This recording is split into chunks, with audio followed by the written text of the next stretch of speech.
এটা কি সোনা বানিয়েছে নাকি? বলে এটা দাদা বানিয়েছে, পুলি পিঠে দাদা আর দিদুন মিলে।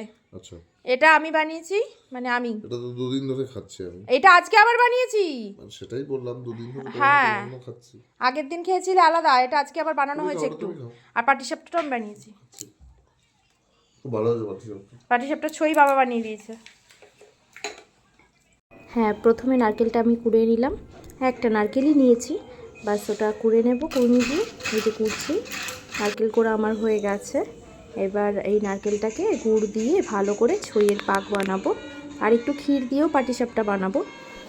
এই যে ছই বানানোর জন্য প্রথমে কড়াই পাটালি গুড়, জল আর এই এলাচটা দিয়ে ফুটিয়ে নিচ্ছি, পুরো নরম করে নেব। গুড়টা ভাঙছিল না, তো আমি খুন্তির সাহায্যে সেটা ভেঙে নিচ্ছিলাম। আর বানানো মানে আগে এটা করতে হবে। এবার গুড়টা ফুটে গেলে এই নারকেলটা দিয়ে দিলাম, কোড়া নারকেলটা। ব্যাস আমার ছই রেডি। এবার এই ছইটা দিয়েই পুলি পিঠের মধ্যে পুলি পিঠে বানানো হয়ে যাবে, পাটিসাপটা বানানো হয়ে যাবে। এই যে পুলি পিঠের জন্য চালের গুঁড়ো, একটু গরম জল আর সামান্য নুন দিয়ে মেখে নেওয়া হয়েছে আটার মতো।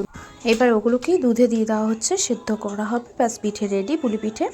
আর এদিকে পাটিসাপটার ব্যাটারটা রেডি করে ফেলেছে, একটু ময়দা আর চালের গুঁড়ো দিয়ে। তারপরে সেটা পাটিসাপটাগুলো ব্যাটারটা দিয়ে, এবার আমি প্রথমে কটা সন্দেশ দিয়ে ভাজছিলাম, সন্দেশ মানে ক্ষীরের মতন করে নিয়েছি, সেটা দিয়ে কটা পাটিসাপটা রেডি করেছি। আর তারপরে ওই ছই দিয়েও কটা পাটিসাপটা আমি রান্না করবো। সবটাই দেখিয়ে দিচ্ছি একেবারে খুব তাড়াতাড়ি করে, কারণ পাটিসাপটা আর পুলি পিঠে এগুলো পরপর করা হয়েছে, সেই জন্য পুরো ভিডিওটা দিতে পারছি না। আর সাথে সাজের পিঠেও বানিয়েছি, যেটার ভিডিও আমি আগের দিনকারই আপলোড করেছিলাম, রেসিপি দেওয়া রয়েছে ভিডিও আমার পোস্টে। বাস এই যে পুলি পিঠে, এটা হচ্ছে ছই দিয়ে করা হয়েছে। চ বাবাকে দিতে হবে, পড়ে যাবে গায়ে। পিঠে এগুলো আজকে বানানো, আগে হয়ে গেছে সাজের পিঠে একটা, তুই হাতে নিলি।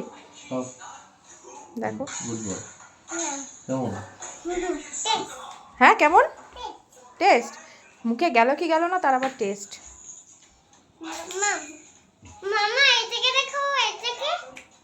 নাও, এটা কি সোনা বানিয়েছে নাকি? কে বানিয়েছে? এটা কে? বলে এটা দাদা বানিয়েছে, পুলি পিঠে দাদা আর দিদুন মিলে। আচ্ছা, এটা আমি বানিয়েছি, মানে আমি এটা তো দুদিন ধরে খাচ্ছি আমি। এটা আজকে আবার বানিয়েছি। মানে সেটাই বললাম, দুদিন ধরে তোমার হাতে হ্যাঁ, বানানো খাচ্ছি।